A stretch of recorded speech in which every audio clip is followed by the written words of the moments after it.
Hi everyone, my name is Lani Shibuyama and I'm the archivist at the One Archives at the University of Southern California Libraries. We are one of the largest collections in the world of lesbian, gay, bisexual, transgender, and queer historical materials. And today I'm going to talk about our project Out Front 60 Years of LGBTQ Political Graphics from One Archives and some of the highlights from this collection. The main goal of our Outfront project was to catalog and digitize over 4,000 graphic materials from our collection, specifically 4,000 posters and 200 demonstration signs carried in LGBTQ marches and protests. The items digitized in this collection date from the 1950s to the 2000s and are international in scope with a concentration on California and Los Angeles LGBTQ activism. The project was completed this past summer, and users can search these items on our digital library. These items document a wide range of topics and reveal the breadth and contributions made in the struggle for LGBTQ rights. This collection is especially impactful in the area of visual history and design. The materials are particularly popular with classes and students analyzing visual culture in relation to social justice, public art, and art practice. One of the highlights in this collection is hundreds of LGBTQ pride posters from around the country, as well as Europe, Central, and South America. One's collection of pride posters reveals the evolution of pride celebrations around the world, with posters from dozens of cities. For example, here are posters from Los Angeles, New Orleans, and Mexico City pride parades. The history and breadth of LGBTQ political movements is also a strength of this collection. Several posters document the marches on Washington and state capitals organized by LGBTQ rights activists fighting for things such as non discrimination policies and increased funding for AIDS research. The poster on the left is from the first March on Washington for Gay and Lesbian Rights from 1979. Posters created by the Gay Liberation Front LA document the group's activities such as gay-ins held in Griffith Park in the early 1970s, seen in the middle poster here.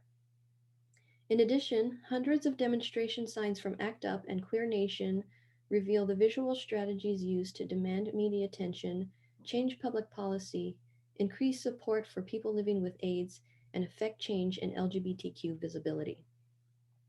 The poster on the right is from Queer Nation, who protested at the 1992 Academy Awards and against films such as Basic Instinct and Silence of the Lambs that featured negative portrayals of LGBTQ characters. The collection also features hundreds of posters related to HIV AIDS awareness and safer sex education. For example, the poster on the left from 1984 is one of the earliest examples of a government-funded public health campaign targeted specifically to gay men to bring awareness to HIV and AIDS. In 2018, dozens of our safer sex posters were featured in our exhibit titled Lost and Found: Safer Sex Activism. The exhibit looked at how these posters promoted safer sex practices without stigmatizing sex and sexuality, and it examined the messaging and imagery that were utilized and adapted to reach out to a variety of communities across cultural, economic, linguistic, and class divisions. Researchers can search these and thousands of other LGBTQ posters on our One Archives page in the USC Digital Library, which currently uses Content DM. To search, go to one.usc.edu/collections and click on the USC Digital Library. Earlier this year, we were also in the process of planning an on-site exhibition of selected posters when we closed in mid-March due to the pandemic. We switched gears to creating an online exhibit via CLIR, which features a timeline of posters and browse by subject image galleries, prompting users to examine the visual history and the intersections of activist messaging with art and design. Since August, we have also featured a poster every week on our social media channels, providing further historical context for selected items.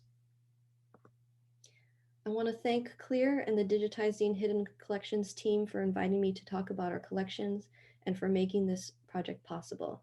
For any questions about our project, feel free to email ask1@usc.edu, That's ASKONE at usc.edu. Thank you for listening.